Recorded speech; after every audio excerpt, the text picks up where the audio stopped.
Zombie apocalypse.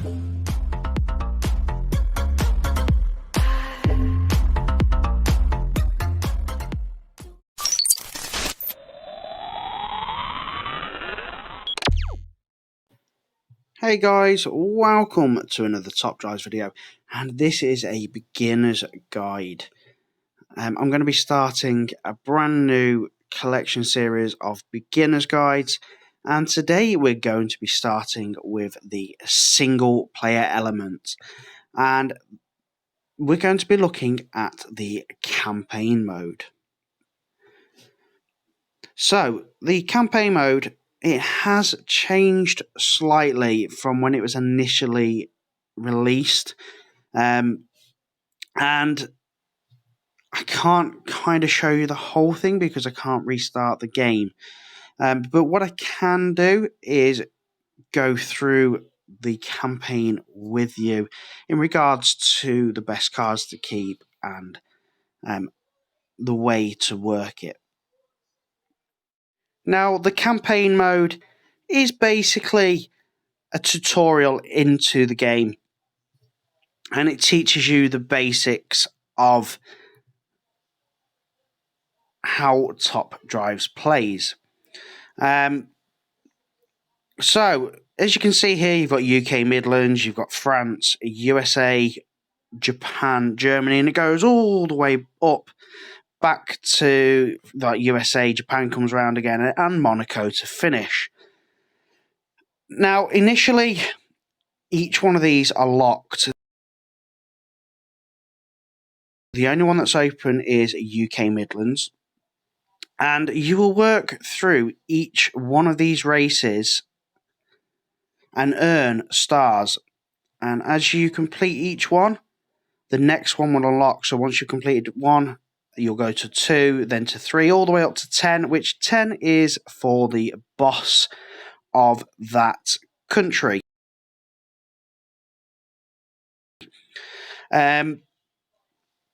Now, you don't necessarily need 3 stars to move along, but you need to gain as many stars as you can to continue opening each level.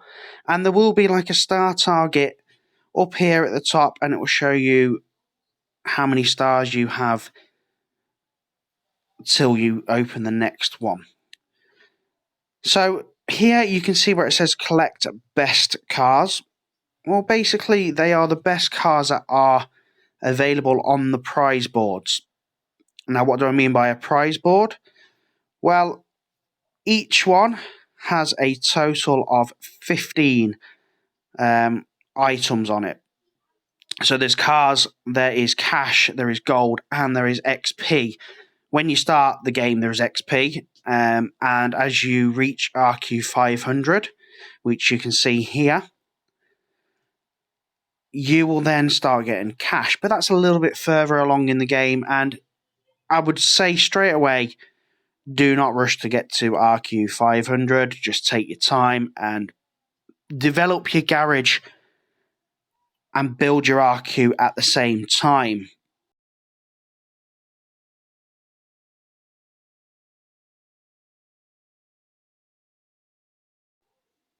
So, as you can see here, I've got 3 stars. Now, this is on a daily event, but daily events are a lot further away, and I'll talk about them in another video. But I've gained 3 stars here. This is a prize board. So you have 15 icons to open, cards, whatever you want to call them. And at the bottom, you can see I've got the choice of a blue Chevrolet, a blue Lotus, a blue TVR, blue being a rare car, green being an uncommon car, and grey being a common car. Now, you don't know what you're going to get. All you know is that you're going to get one from that sort of manufacturer. You can see that the XP here is greyed out. That's because I've already collected the maximum amount of XP. I've got gold and I've got cash. So I'm going to flip these, and I get an RQ14 Vauxhall Astra,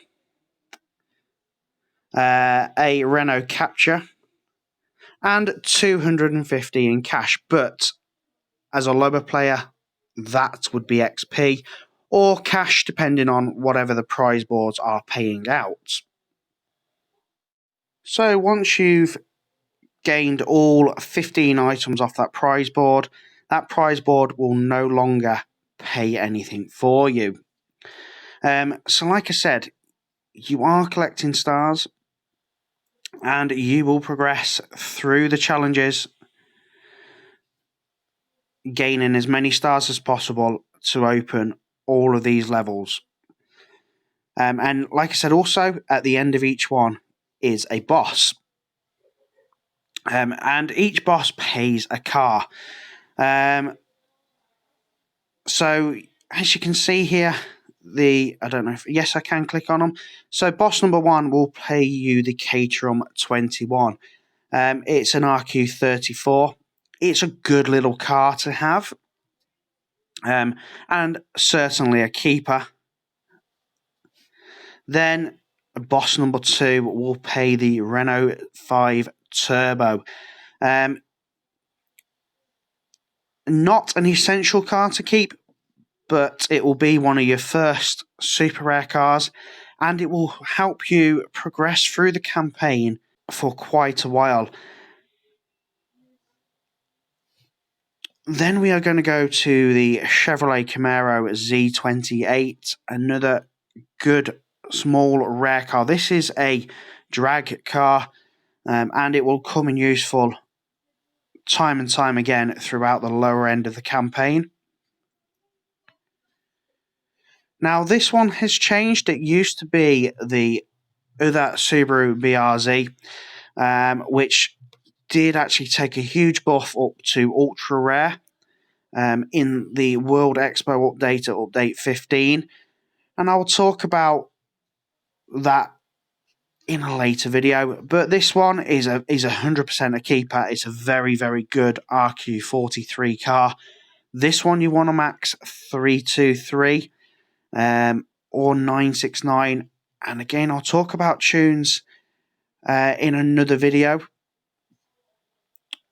Next is your first epic. If you are lucky enough to find one in a pack prior to this, then well done.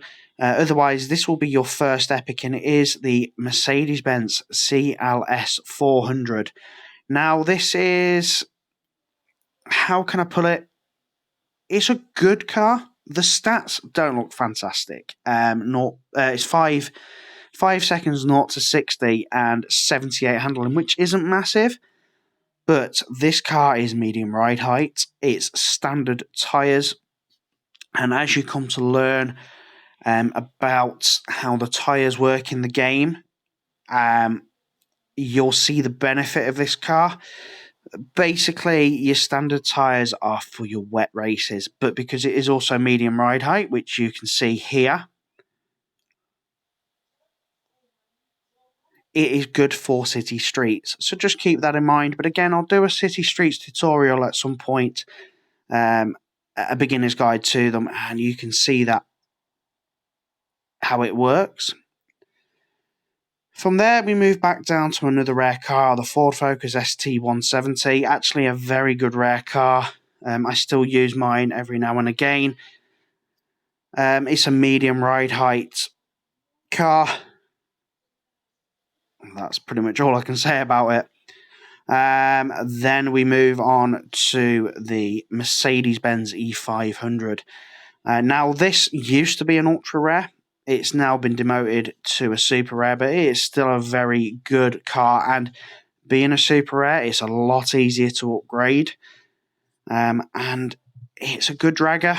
It's got the sleeper tag. So one to keep. Certainly now it is a super rare. It's certainly one to keep. Then we move on to one of the strongest ultra rare off-road cars. It is the Chevrolet Trailblazer. Now, this took a huge buff in the World Expo update, update 15. And it is good for both 332 build and 323 build now, as it's had a huge handling buff. But again, I'll talk about builds in another one. And it is a pretty key car for you to get through the campaign with, mainly because it's high ride height with all surface tyres and four-wheel drive. You're going to need it on these hill climbs. Yeah, very important. And it's a good one to keep anyway. Next, we have the Lotus Elise Sport 135. Now, this has moved up and down the food chain a little bit, and it sits at RQ50. It's a very, very nice, strong, lower RQ car. One that you want to keep. Not a massive top speed, but very good for twisty. And if you notice here, the second car available for me to get here was the RQ61 Datsun rally car. Now, it used to be a super rare. It's now ultra rare. But you can actually pull better cars off the collectible cars here off your prize board. And you can scroll all the way to the end and it will show you what is available. So sometimes you are going to get better cars than the available boss car. But I'm not saying that's always going to happen, but it can. Italy's is the BMW M3 convertible. Now, I don't like this car in the game. It is one of them niche little cars, though. It's a medium ride height convertible. There isn't many of them in the game. I just don't like the handling on it. I find it quite sluggish, but that's my choice, and obviously your choice, you can keep it. But guys, never ever sell anything over a super rare. And we'll talk about that in another video. The BMW Z4 is the next prize. And this is quite a useful car. Not the best car, but it's been quite useful. And over the years, I've never got rid of it. And I've always found, a race here or two there for it. The BMW X5 is one of those all-surface tyre cars with a bit better handling. It will be one of your, along with the Trailblazer, it'll be kind of one of your first sort of off-road all-surface tyre cars. Again, one to keep, and it will come in useful throughout the campaign, just like the rest of them. Now, the next one, the Subaru Impreza WRX STI, is a bit of a controversial boss car. Some people love it, some people hate it. I've had about 4 of them, and all of them have gone to fuse. I've never kept it. I have found it's been a very poor car. It will help you out throughout the campaign. That's a definite. But outside of the campaign, I've never found a use for it. But again, that is going to be your personal choice within the game. But for now, I would keep it. Now we come to the best 2 campaign cars, and it is the Chevrolet Camaro Z28. Guys, literally everyone in the game has got this, so it is 100% a keeper. And it is a very strong dragger. It's a very good twisty American muscle car. So certainly one to keep and build. And my suggestion would be, if you do have the food to max it, make it one of your first maxed epics. Mainly for the fact that a lot of new players will have it and they won't max it. They'll just have it at 1 star. So anything you can edge over a new player or the same sort of tier player as yourself, you can get the edge. And the final car for the campaign may potentially be your very first legendary. You may be lucky and find a legendary in a pack. Who knows? The pack luck in this game is crazy. You can pull a legendary out of a ceramic. It happened to me the other day where I pulled 2 of them almost back to back. But that, I'm not saying that's sort of going to happen to anyone. It is literally just pot luck. But the McLaren 12C. Now this is a car that everyone has in their garage. So if you get it, please do not sell it. It's one of the best cars in the game you can get to start with. It's not the best car in the game, like out and out, but for a low RQ player, it will be very strong, and it will see you in many events and in club events if you want to play clubs. But again, clubs will be another video. So guys, that's kind of it for the campaign beginner's guide. Like I said, you're working up, collecting as many stars as possible. And the campaign is also a good place to test cars as you see fit. I hope that has given you some brilliant information on the campaign. And if you've got any questions, don't hesitate to ask. Just drop it in the comments section below.